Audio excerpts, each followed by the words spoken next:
Olá, alunos, tudo bem com vocês? Espero que sim e que continue assim. Amores, essa é a nossa aula 15, Desenvolvimento e Prevenção de Riscos Naturais. Ela é mais ou menos uma continuação da aula da semana passada, tá? Da aula 14 que nós tivemos na semana passada. O que a gente vai falar um pouquinho nessa aula? A gente vai conhecer um pouquinho mais esses desastres naturais que ocorrem no planeta, principalmente a questão de terremotos, que envolve alguns países, a questão de tornados e furacões na América Central, principalmente também no sul dos Estados Unidos, na região da Flórida. Nós vamos voltar um pouquinho no assunto dos tsunamis que alastram na região da Ásia, tá? Então a gente vai rever alguma coisa nesse sentido e vai também fazer algumas atividades no chat de revisão e sobre o conteúdo dessa aula, ok? Sem mais delongas, vamos às nossas informações dessa aula e também a gente vai rever os tópicos que pudemos aprender ou ver na aula passada.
Alunos, vocês viram aí na retomando o conteúdo que nós falamos já de boa parte desses desastres naturais e falamos também da Defesa Civil, que é um dos órgãos incumbidos quando ocorrem esses eventos trágicos, né? Geralmente todos os eventos que ocorrem, tragédia realmente é muito triste, envolve muita perda de vidas e também econômica. Mas as perdas econômicas a gente trabalha e recupera, né? As perdas humanas a gente não consegue recuperar de maneira nenhuma, né? Eu vou passar agora para vocês um vídeo, é o mesmo que o pessoal do CMSP passou na aula, tá? Esse vídeo, ele vai falar um pouquinho dos problemas que o planeta vem enfrentando, as mudanças climáticas, a mudança na estrutura, fala de tsunamis, fala de terremoto, tá? É uma animação com bastante informações, tá? E o que o homem vem fazendo também para agravar mais esses problemas que a gente já tem, que é natural, e outros não. Outros o próprio homem ele provoca, né, com um crescimento desordenado. Tá? Então a gente vai assistir esse vídeo. Presta bem atenção no vídeo, porque vocês terão 3 questões para responder no chat logo em seguida, tá? Então é importante que vocês prestem atenção no vídeo, principalmente nas falas, nas partes escritas lá, porque vocês vão responder 3 questões. Como eu falei, a primeira, após assistir o vídeo, explique no chat, com suas palavras, como o ser humano interfere e, em algumas vezes, nos desastres naturais. Na verdade, ele não interfere tão diretamente, mas, em algumas vezes, ele pode acelerar esse processo aí. Segundo vídeo, com o aumento das temperaturas ano a ano, devido ao efeito estufa, o que vai acarretar de mudanças e o que já está mudando em nosso planeta, tá? Vocês vão citar exemplos nessa questão. E a terceira, o que podemos fazer hoje para tentarmos diminuir. Parar não vai dar, mas diminuir essas graves consequências desses desastres. Tem desastres que a gente não tem como controlar, que é a erupção vulcânica, terremoto, tsunami, mas algumas coisas a respeito de desastres naturais aí é causada pelo homem. Dá para diminuir sim, ou dá para prever alguns desses acontecimentos. Nem todos, mas dá para prever alguns acontecimentos. Vamos assistir o vídeo então, e na sequência a gente faz as atividades lá no chat.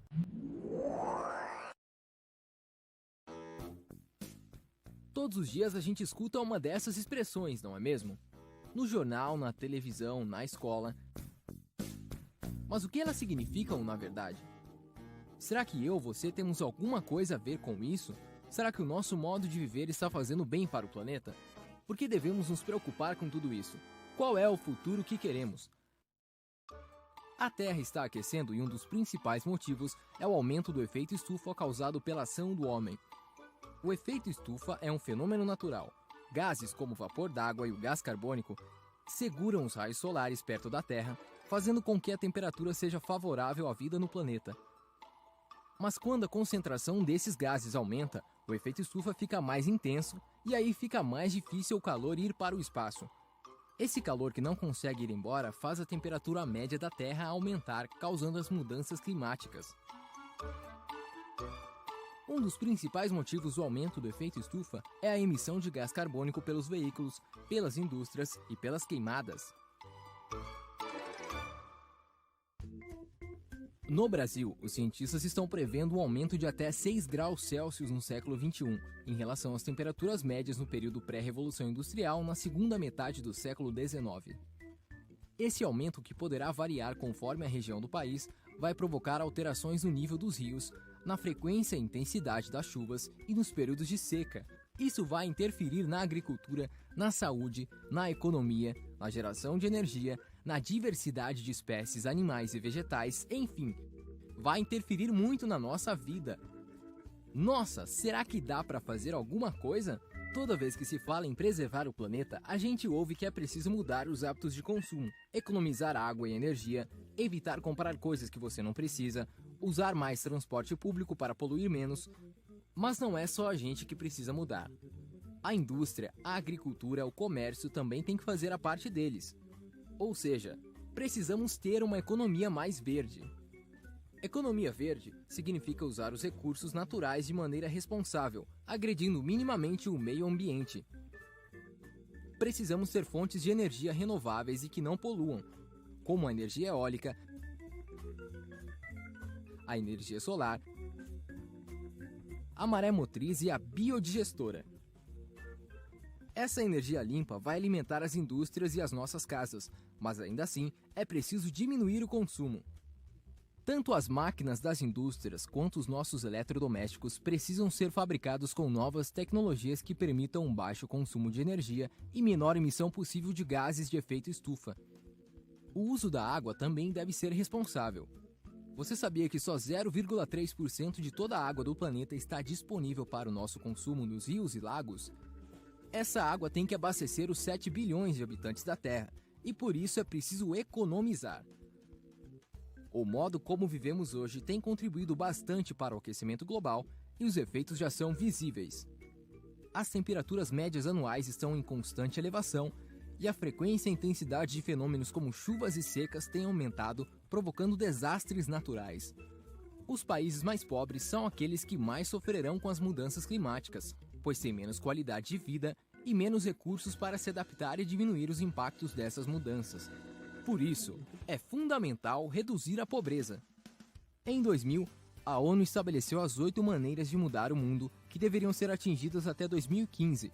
Veja quais são: acabar com a fome e a miséria, educação básica de qualidade para todos, igualdade entre sexos e valorização da mulher, redução da mortalidade infantil, melhorar a saúde das gestantes, combater a AIDS, a malária e outras doenças, qualidade de vida e respeito ao meio ambiente. Todo mundo trabalhando pelo desenvolvimento. Como faço para saber se meus hábitos de consumo estão prejudicando o planeta? você pode calcular a sua pegada ecológica. A pegada ecológica de um país, de uma cidade ou de uma pessoa corresponde às áreas de terra e de mar necessárias para sustentar determinados estilos de vida. Ou seja, é uma forma de medir a extensão de território que uma pessoa ou toda uma sociedade utiliza, em média, para se sustentar. Para calcular a pegada ecológica, foram estudados os vários tipos de territórios produtivos e as diversas formas de consumo, as tecnologias usadas, os tamanhos das populações e outros dados também entraram na conta. Dados recentes mostram que estamos utilizando cerca de 50% a mais do que temos disponível em recursos naturais. Ou seja, precisamos de um planeta e meio para sustentar o nosso estilo de vida atual. É uma forma irracional de exploração da natureza, que extrai os recursos naturais mais rápido do que sua capacidade de renovação. Veja quantos planetas precisaríamos ter para sustentar os hábitos de vida e consumo dos habitantes dos diversos continentes. O futuro que queremos. O que nós, como cidadãos, podemos fazer para contribuir com o uso mais racional dos nossos recursos naturais? Evite substituir desnecessariamente aparelhos que agregam alta tecnologia, como celulares, por exemplo, e reduza o uso de produtos descartáveis. Lâmpadas fluorescentes e de LED são mais econômicas e duram mais tempo do que as lâmpadas convencionais incandescentes. Dê preferência aos eletrodomésticos marcados com a classe A, por serem mais eficientes no consumo de energia. As indústrias de papel e celulose estão entre as campeãs de consumo de água e energia. Economize papel, imprimindo apenas o que for necessário.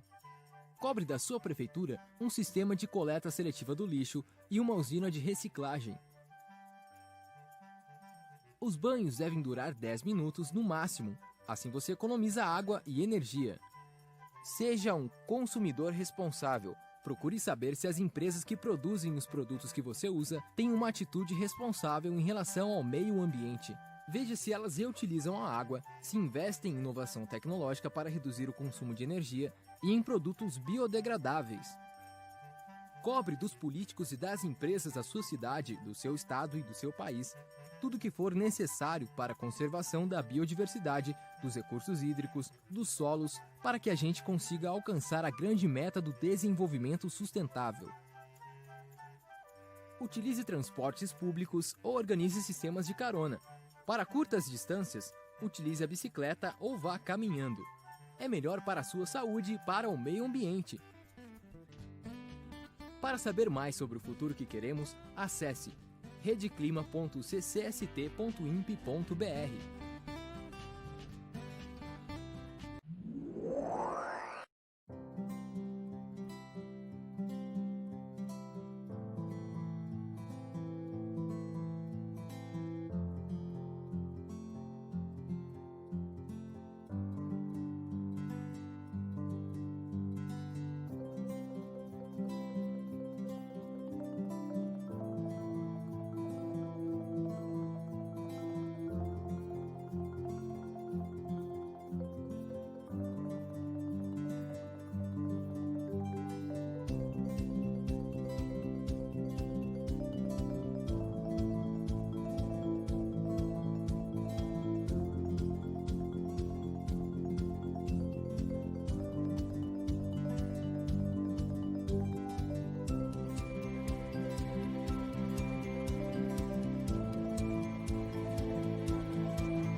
Amores, depois dessa atividade aí no chat e também do vídeo que nós assistimos, agora a gente vai falar de um outro órgão que está relacionado a essas grandes tragédias, infelizmente, né? A gente tem órgãos também preventivos. A gente viu isso da Defesa Civil na aula passada, né?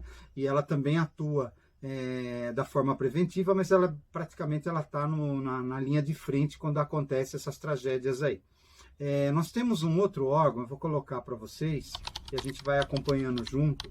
É um órgão do INPE, tá? Instituto Nacional de Pesquisas Espaciais. Eles criaram o CISMADEM. Tá? O que é esse órgão, CISMADEM aí?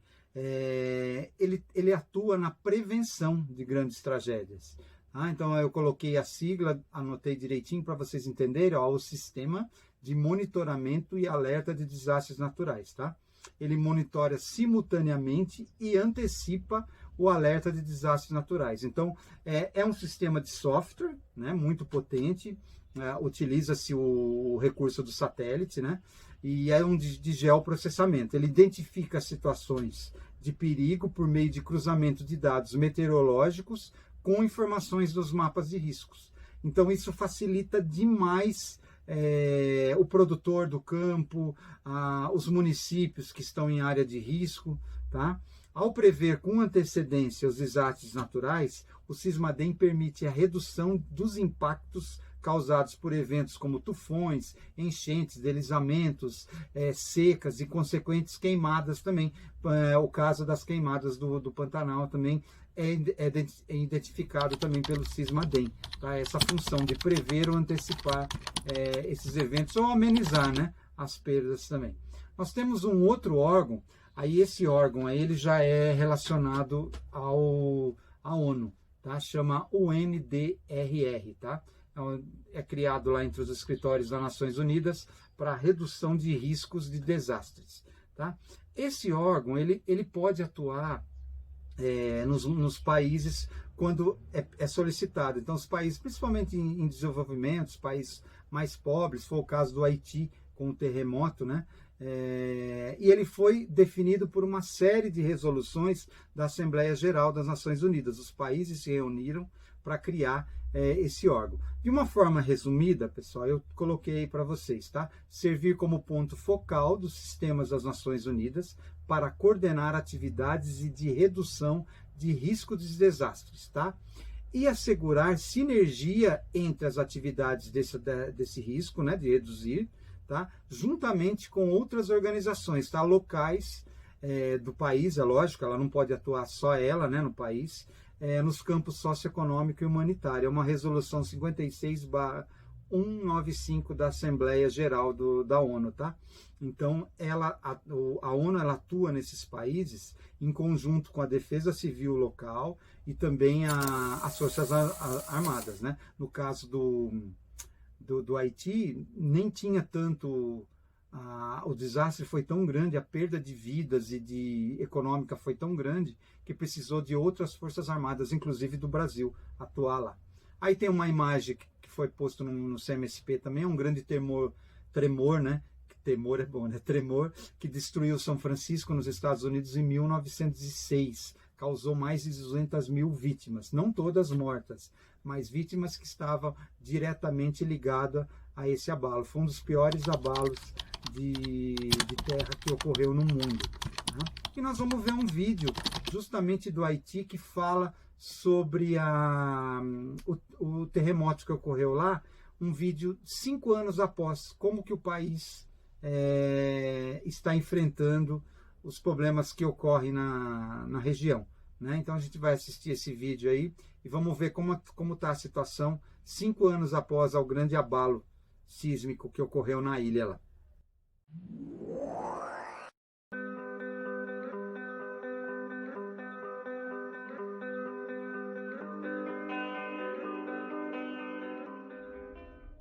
A reconstrução de um país após um desastre natural é um processo incansável e os resultados nem sempre são tão visíveis.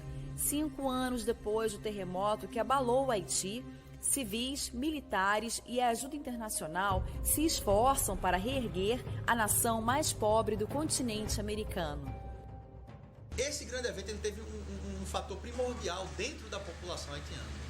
ele uniu a população em prol e em virtude deles mesmos. Os próprios haitianos viram que eles teriam que se ajudar naquele momento. Então, não somente a Polícia Nacional Haitiana não, mas os cidadãos como um todo nos ajudaram também na fase de resgate. Nós não tínhamos o manpower, a força humana, para suprir determinados tipos de resgate. E eles ajudaram da melhor maneira possível. This was an extreme dramatic event for the mission and for Haiti. On the Haitian side, even though the ministers kept alive, but all the ministries, the buildings, had fallen apart, all their infrastructure had gone. Após o terremoto, milhares de haitianos deixaram o país em busca de oportunidades. Pelo menos 30 mil deles, de acordo com a Embaixada Haitiana no Brasil, foram para o território brasileiro, levando memórias de um dia que marcou a história da nação caribenha. Na hora que eu abri meu PC, eu vi, acabou Haiti. Eu tinha a sensação de que era o fim, não o fim do mundo, mas o fim do Haiti. Minha situação é como uma situação do qualquer haitiano que foi vítima do terremoto. Tem pessoal até hoje que fica com dói no pé, como eu, que vive todo dia com dói de terremoto.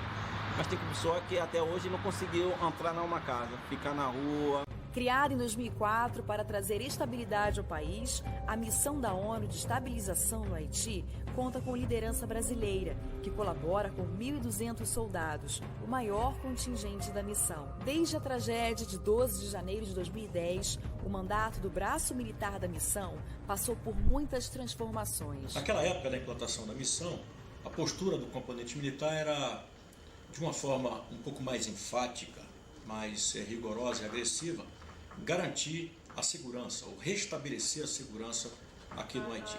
Antes da chegada da tropa da ONU aqui, era bem pior. E nos anos 2004, e quando o Aristide foi embora, foi muito difícil para a pessoa aqui andar em pé. Foi muito difícil para andar de pé. E o civil também não podiam passar, caminhar aqui. Foi muito difícil para a população civil. Aí quando a tropa chegou aqui, aí começou a afrontar os bandidos e assim começou a diminuir a bandidagem e a população começou a ganhar confiança e começou a andar de novo na rua. Ainda existem cerca de 80 mil deslocados em todo o país, que hoje tem mais de 70% da população vivendo na pobreza. O desemprego atinge cerca de 30% dos haitianos, apesar do envolvimento deles em projetos que já geraram centenas de milhares de empregos. Bien, c'est un bon projet. Comme je dis tantôt, les gens vivent sous des toits et c'est une transformation pour un développement du pays. Novas escolas, novos hospitais, novas estradas foram construídas, mas ainda é preciso muito mais do que já foi feito. Trauma is there, the trauma remains, certainly. We lost our friends 4 days before the earthquake. Together with my housemate, we organized a party for the senior leadership of the mission. Of the 65 people present, 25 died. But we continue to work and are recovering and are remodeling. Slower than people are hoping, but it's going on.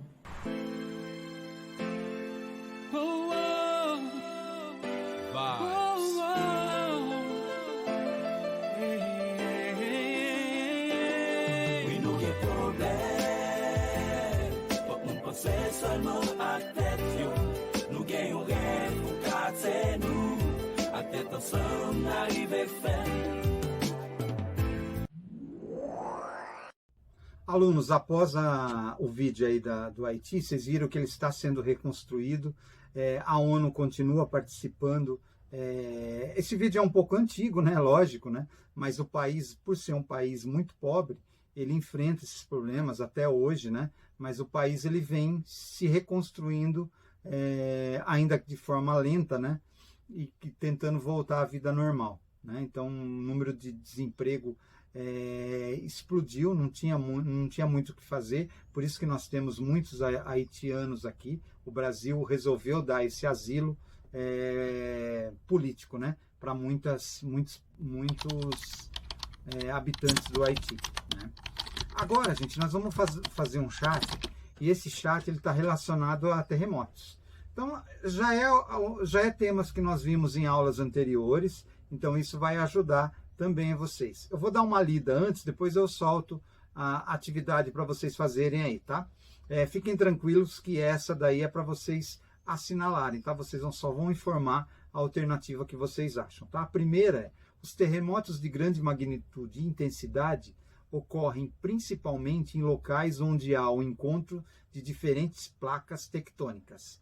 Essas áreas são denominadas zonas de divergência, zonas de convergência, epicentro ou deriva continental. Então vocês vão colocar lá no chat qual alternativas, qual a letra que vocês acham que está relacionado a essa primeira questão. E a segunda, dos países sul-americanos, tá? Ou seja, da América do Sul, os que têm maiores possibilidades de serem atingidos por terremotos de grande magnitude e intensidade são Chile e Peru, Uruguai e Paraguai, Brasil e Argentina, Argentina e Paraguai ou Chile e Haiti. Vai por eliminação que vocês chegam na resposta correta, tá bom? Vou dar um tempinho não muito grande lá no chat, né, para vocês responderem, tá bom? Vamos para lá então.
Amores, agora a gente vai falar de outros tipos de fenômenos climáticos que ocorrem na atmosfera, né? E um dos fenômenos climáticos, vou colocar aí para vocês também, é os furacões e os tornados. Isso é muito comum, infelizmente, né? Muito comum ocorrer na América Central e no sul dos Estados Unidos, principalmente na região da Flórida e nos demais estados norte-americanos ali na parte sul, tá?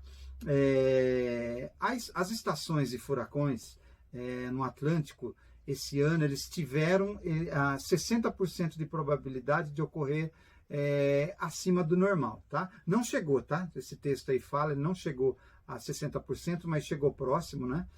Do que previa o Serviço Nacional de Temperatura dos Estados Unidos. Essa imagem que eu coloquei do navio aí é um navio da Administração Oceânica e Atmosférica dos Estados Unidos. Ele fica justamente na região, ele tem ele é ligado com as imagens de satélites, tudo, monitorando e passando os dados aos americanos para saber como que está a situação nesse período de estações de furacões e tornado. É de fundamental importância. Muito, muito parecido com o sistema que a gente tem aí, que a gente viu agora há pouco, do Sismadem. Tá? É um software também, eles trabalham nesse navio e vai medindo também a temperatura da água. Tá? Há medidas preventivas nessa região, né? Eles estão acostumados, principalmente essas que o CMSP pôs, eu vou ler com vocês. Principalmente ocorre em escolas, nas cidades que são afetadas, e ilhas também, né, que são afetadas diretamente pelos tornados e furacões. Presta atenção às notícias locais transmitidas pelas mídias, como televisão e rádio. Tá? Isso são passos que as pessoas têm que seguirem lá. Observe o céu e veja se está ocorrendo formação de nuvens densas e escuras e se há raios e trovões. Mantenha em casa pilhas, remédios, lanternas, comidas não perecíveis, né? Aquelas que não estragam ou duram um pouco mais, né? Como água potável principalmente. Construa um abrigo apropriado para esses fenômenos naturais. Na existência de um abrigo, escolha um cômodo mais seguro da casa para se proteger. Avise todos os familiares em que cômodo deve se proteger, né? Guarde objetos de valor em um lugar protegido e seguro. Desligue a energia elétrica, o gás e a água, evitando maiores riscos. Por que desligar energia elétrica e casas que têm gás também canalizado? Se você desliga, você evita grandes explosões. Então, talvez até amenize um pouco da perda material que você provavelmente vai ter na passagem de um tornado aí, né, dessas áreas propícias a isso, tá? Aí uma imagem da destruição nas Bahamas, tá? Nesse ano, né? Causadas pela passagem do furacão Dorian em 2019. Desculpa, não foi em 2020, não, foi em 2019. É recente, mas não foi esse ano, né? E 5 de novembro é o Dia Mundial da Conscientização dos Tsunamis. Aí a gente vai falar também da área da água, mas aí ela não é causada pela situação atmosférica, e sim por estruturas internas, né? Que o maremoto, a tsunami, nada mais é do que um tremor que ocorre abaixo d'água. Né? Os danos econômicos causados por terremotos, tsunamis, aumentaram em mais de 67% em 20 anos. Nações banhadas pelo Oceano Índico e Pacífico têm mais mortes e perdas. Tá? 5 de novembro, então, foi criado, que é o Dia Mundial da Conscientização sobre Tsunamis. Em nível global, amores, prejuízos atingiram cerca de 661,5 bilhões de dólares em 98 e 2017. E terremotos e tsunamis causaram perda de mais de 410,9 milhões, tá? De prejuízos aí. Aí uma outra imagem, que são as sirenes por tsunamis, tá?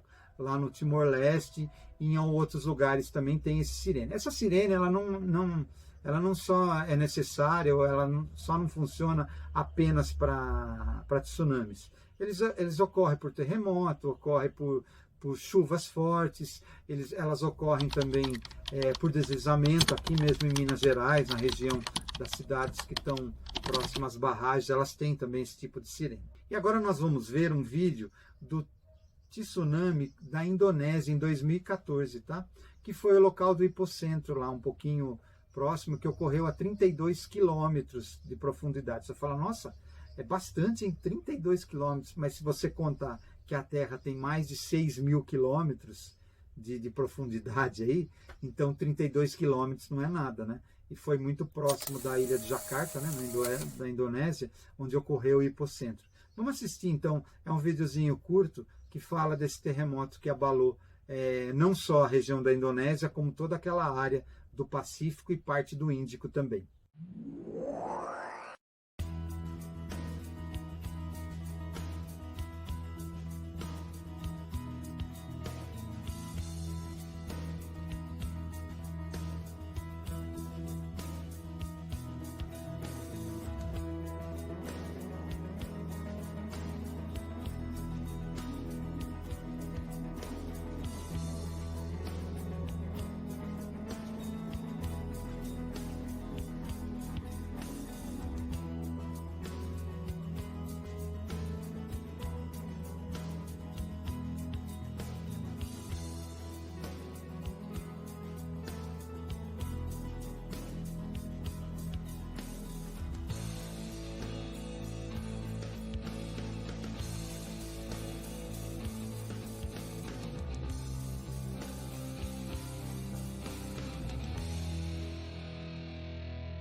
Amores, agora eu vou colocar para vocês aí um GIF animado que é justamente onde ocorreu o hipocentro desse tsunami que varreu boa parte da costa litorânea e até sumiu algumas ilhas do Sudeste Asiático, tá? O hipocentro ocorreu, como eu tinha falado, na região de Jakarta, né, na Indonésia, e olha o tamanho do estrago. Ali foi o hipocentro e ele foi varrendo praticamente todo o litoral do Sudeste Asiático, pegou boa parte da Índia também, até chegar na costa africana, tá? Então ele chegou até a costa africana ali, Oriente Médio, Madagascar, tá?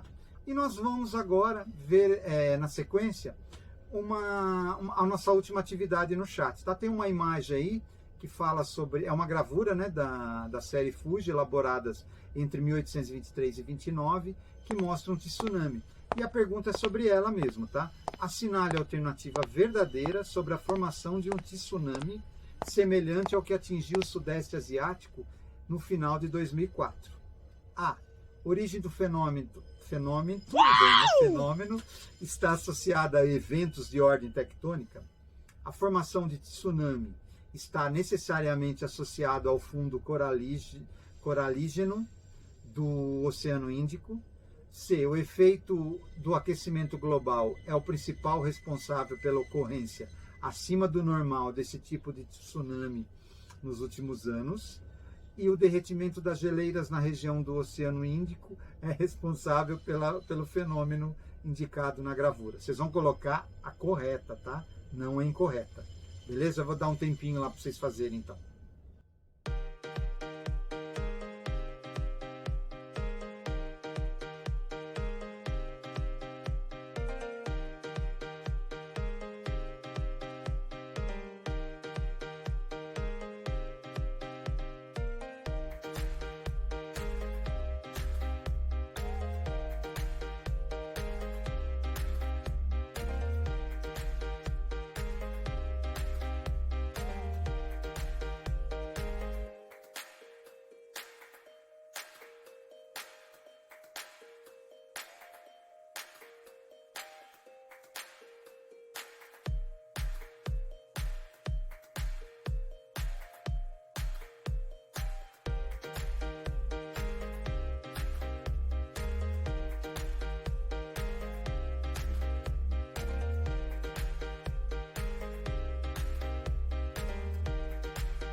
Amores, se vocês assinalaram a alternativa A, acertou, tá? Era essa. Teve uma que eu dei uma risadinha antes, era porque é um absurdo, né? Derretimento das geleiras no Oceano Índico. É bem complicado isso, né? Você ter geleira numa área tão quente, né? Então não tinha nada a ver. Por isso que eu estava dando risada na última alternativa, que não seria mesmo, tá bom? Então era a alternativa A, sim. A correta era A. Amores, a nossa aula está chegando ao final. Coloque seu nome, turma. É importante que você registre seu nome, turma, aí no chat, tá? Para garantir a nota de presença de vocês, tá? Depois, quando eu fecho o bimestre, eu vou rever o chat novamente e coloco e anoto todos que tiveram participando.